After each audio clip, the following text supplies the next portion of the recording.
Am 4. Advent, einen Meter neben meinem Bett aufgewacht. Ja, da hab ich gestern wieder sauber einen drauf gemacht. Bei so einem Kater hab ich bestimmt das ein oder andere Mal mein Glasl gekommen und mein Leber hat sicher wieder Sonderschicht geschoben. Am Nachtkassel liegt Aspirin gleich mal runtergespült. Ich hab mich schon lange nicht mehr so elendig gefühlt. Mit letzter Kraft schleife ich mich ins Bett rein, es dauert nicht lang und ich schlaf gleich wieder ein. Ungefähr eine halbe Stunde später werde ich von meiner Mom unsanft aus dem Schlaf gerissen. Was ist im Wohnzimmer so, ich möcht's von mir wissen. Zu dem Zeitpunkt war ich, wie soll ich sagen, immer noch nicht so munter. Ich quäl mich aus dem Bett und danach verkatert die Treppe runter. Oh leck, da hatte ich gestern aber gescheit einen sitzen.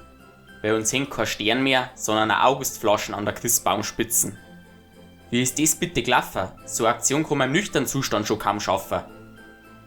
Aber anscheinend habe ich besoffen doch nicht achtsam genug verziert, denn von gestern auf heute hat sich unser Bestand an Christbaumkugeln halbiert. Aber selbst im betrunkenen Zustand war ich nur so engagiert und hab die Scherben zu einem Haufen mitten im Wohnzimmer komprimiert. Am Nachmittag habe ich mich von meinem Kater wieder einigermaßen gefangen, noch eine Stunde und dann werde ich in Christmetten gegangen. Doch zuvor habe ich mit meinem Cousin wieder ein bisschen Lebenskraft geschöpft und auf die Schnelle nur einen halben Kasten August köpft. Mein Cousin ist aber der Beste. Er sagt, er sauft mehr als ich. Das glaube ich kaum. Die liegt 100 Pro. Noch vor die Geschenke unterm Weihnachtsbaum. In der Metten selber bin ich dann eingeschlafen, ich hab's einfach nicht packt. Hab aber auch noch ein bisschen Schlaf zum Nachholen gehabt.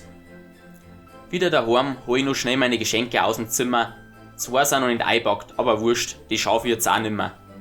Heimlich lege ich meine ganz weit hinten unterm Baum, damit's nicht ganz so auffällt, dass es die kleinsten Geschenke sind. Essen gibt's, das passt perfekt, ich hab schon Hunger und seit kurz vor der Metten auch schon nix mehr drungen. Mein Pap fragt ihn drunten, braucht noch wer was zum Trinken? Na klar, sag ich. Mir kannst noch ein Weißbier bringen. Die halbe werde ich aber auf jeden Fall gleich bereuen, denn dass ich noch mehr ein Bier trinke, hat meiner Mutter gar nicht gefallen. Ich soll aufhören mit meinem Saufen und endlich in Weihnachtsstimmung kommen. Na gut, dann muss ich wohl statt am Bier einen Glühwein nehmen.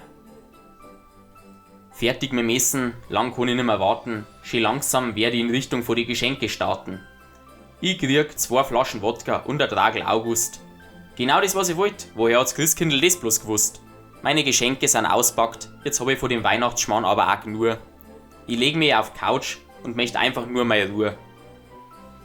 Bin zwar faul, aber zur Fernbedienung habe ich es doch noch geschafft. Mal schauen, was für ein Dreck im Fernsehen läuft. Oh mei, Sissy und Kevin allein zu Haus. Wenn das so weitergeht, schalte ich den Kasten gleich wieder aus. Auf dem RTL Titanic, so, gleich nochmal Sender switchen. Genau, und da kommt Helene Fischer, die blöde Britschen. Danke, jetzt habt's mir mal gute Laune gebracht. Schaut's den Schmarrn selber, gute Nacht. Also, das war's mit dem zweiten Teil vom Weihnachtsgedicht. Ich hoffe, es hat euch gefallen. Ich sollte vielleicht noch dazu sagen, dass die komplette Story frei erfunden ist. Meine Mutter darf mich nämlich zum Beispiel umbringen, wenn ich ihr eine Christbaumkugeln anlang. Aber ich habe mir da einfach jetzt eine lustige Geschichte ausgedacht, geschaut, wie ich das in Gedichtform packen kann. Ja.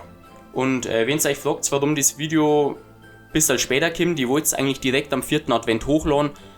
Es hat aber einen kleinen Zwischenfall gegeben. Schaut euch einfach mal das Video an.